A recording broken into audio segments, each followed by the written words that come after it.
I want to show you how to put together elements of an image that gives you the cover of a book on tools and how to use them. So that the elements here that I'm going to give you is the elements that would have been talked over by you and your client to get this textbook cover to work out, to be dynamic and to give an idea of what's going on.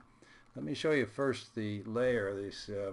You're going to open up on this number 8 cut montage tools, and I've given you these elements that have been tools that have been cut out, so that I've found them on the internet to open them up with the polygonal lasso tool. I have cut out around the hammer, around the drill, and so the hammer exists all by itself against an orange background. And when you select these images, you take just the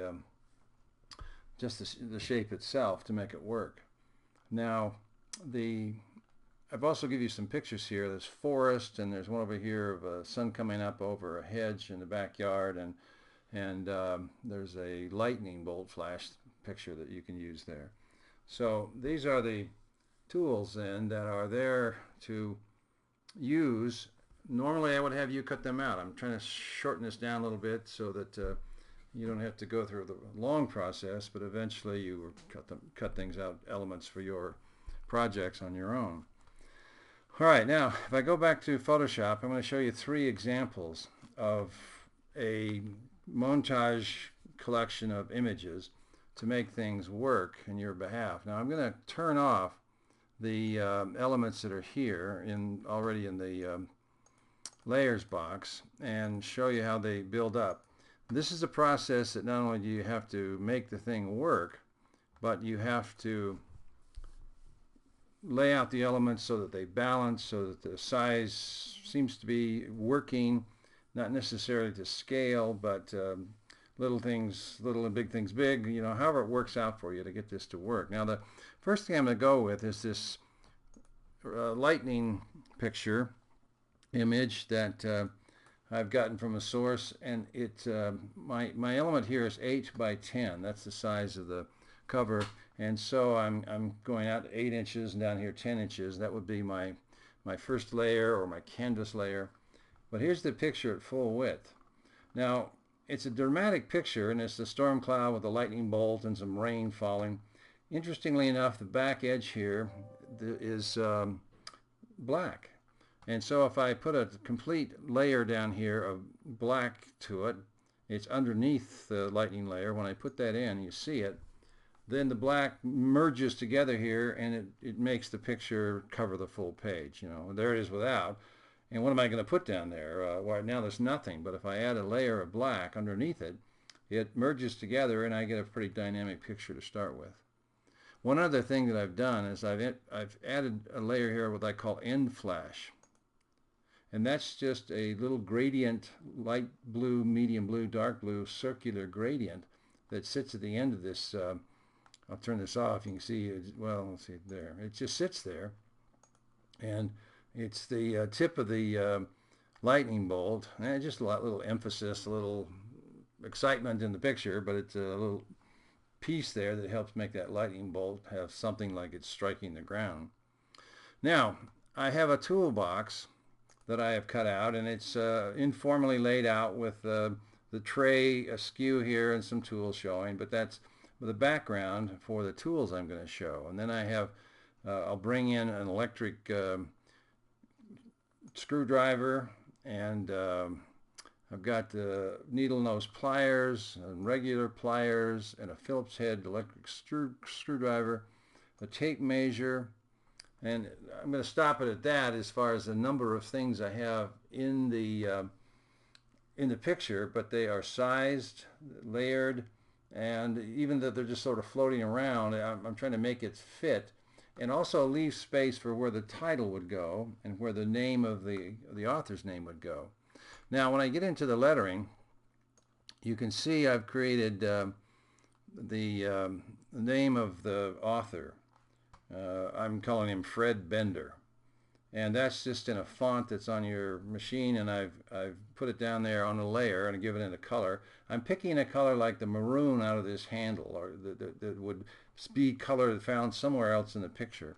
But notice how flat that is. I can't see it very well as the other things. The whole title of this thing is Tools to Create with tools and create very large, and to and with not so large, and in the name Fred Bender.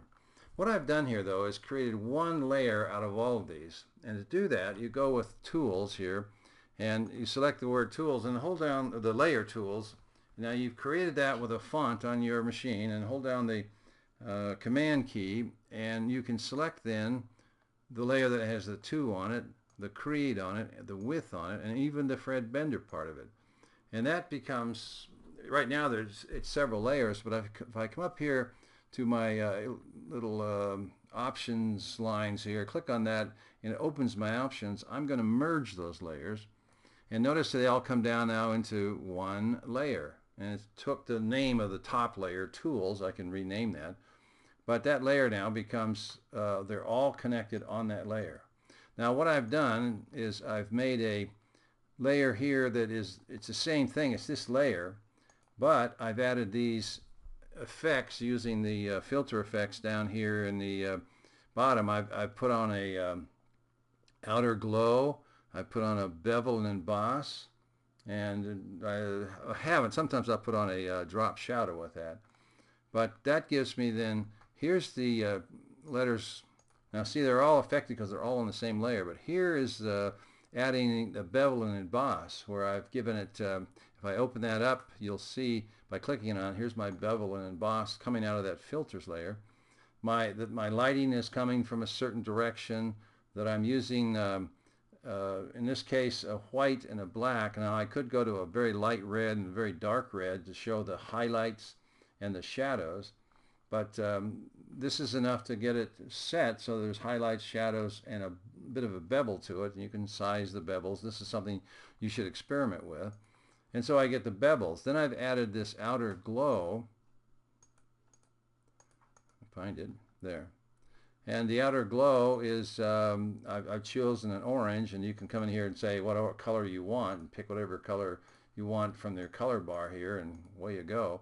But I've chosen this outer orange, and so that outer glow then, there's without it and there's with it. So it has two effects: the beveling effect with the lights and the shadows in a light direction, and also the outer glow.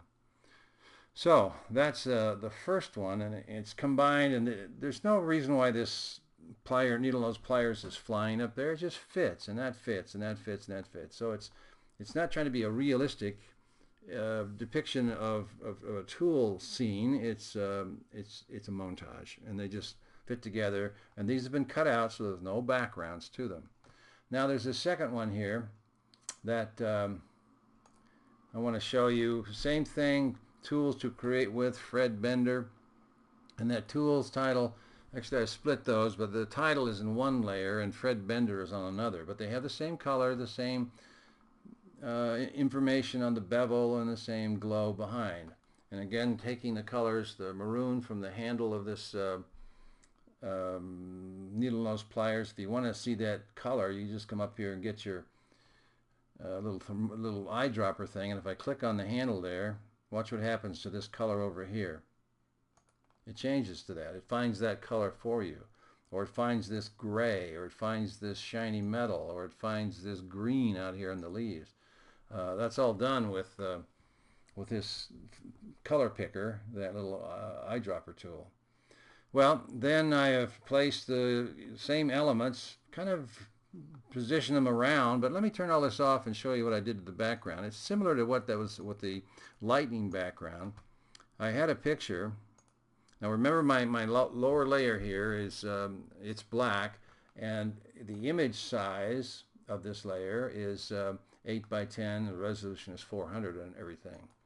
If I needed to change that anything, I'd make a layer and say, give me my canvas size, and I'd make the canvas size 8 by 10. Maybe the picture I had came in at 5 by 7, and then I'd make an 8 by 10 background and then enlarge the 5 by 7 to fit that background. But I've got an 8 by 10 background. Now, watch. Here's that picture. It's a very dynamic picture of forests and trees, and where wood comes from. And it's as wide as that, but it's not as deep. Notice again, though, I've got a black layer down here with a silhouette, and if I put a black background underneath it, it all merges together. And then I go and put in the box, and I put in the needle nose pliers and all the pliers and the Phillips head screwdrivers. There's more tools that you can choose from. By the time I put the name of the guy in the title, there's my second version that I could show a client of this project. Here's yet another. I used a background of a morning sunrise coming in over this fence and back hedge. And here I've got sort of a dark brown bark color. So I put I put a brown layer here to sort of separate it like it might be an edge to a growing flower area, and then not black but brown, so match the brown that's in here, and then began to add in the elements of these tools. And I didn't put the toolbox here, but here's pliers and hammers and things that are just representing the tools that you're going to use. Now up here would go the title, and the name Fred Bender could go down here or in this place, just as long as it's a good contrast and it's not showing, not losing itself in the background. But there's another way of putting elements together to form a complete montage. So that's what I want you to do when this happens. Now, if I go to a start of this, let me just select that picture. That's the picture that I want to start with, this tree things. Now it's on here, it's on a layer. Let me check it, image size, and it is 7 by 5.25, resolution 400. That's where I start. Now, I OK that, or I set those numbers and make sure that I've got a high resolution to start with. And I OK that. Now, trees is a layer. I'm going to put another layer into here and put it at the bottom. And I'm going to call this layer my canvas. Or it's my background, or it's the size I want to go to. Now, that layer is active, so I go to Image and say Canvas Size. Now, notice it's the same size right now as the original picture, so I'm going to change that. The width is going to be 8, and the height is going to be 10. And then I'm going to push this box right here so it forces the image down.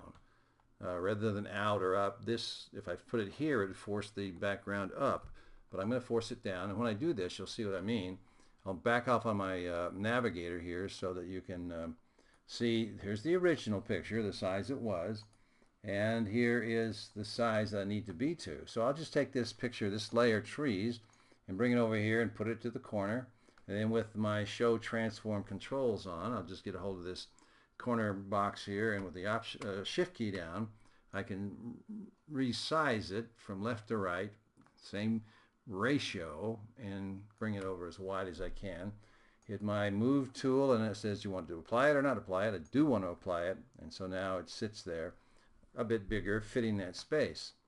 Now, of course, I've got to do the black thing down here, so I'm going to go into my colors, foreground color, select the black down in the color here of this color picker, and whatever green or whatever it is, this is going to be white and this is going to be black.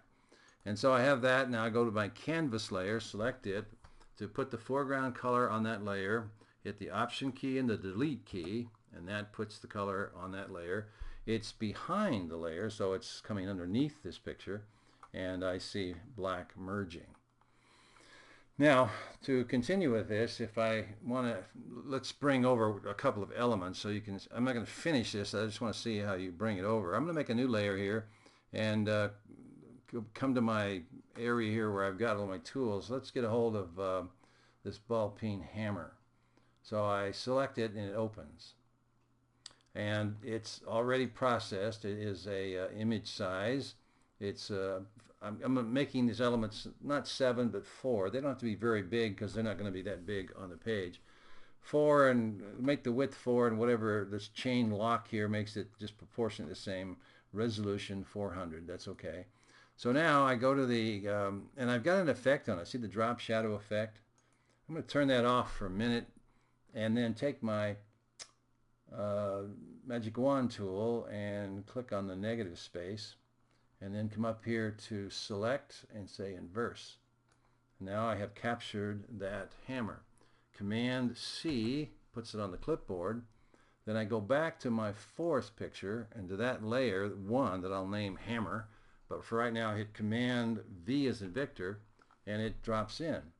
And so then I take the hammer, and without the drop shadow, I might add, I don't need the drop shadow against this black, and I can put it here in the image and then use my shift key and my enlarging capacity with a black arrow and make it a little bigger, and I've enlarged it, so I have to say apply, and then I put that. Now it might go up in here, it might be down in the black, and depends on how you arrange these things. Then you begin to bring over all of the other elements and arrange them and size them and place them in the layers so that they come to where you want them to be.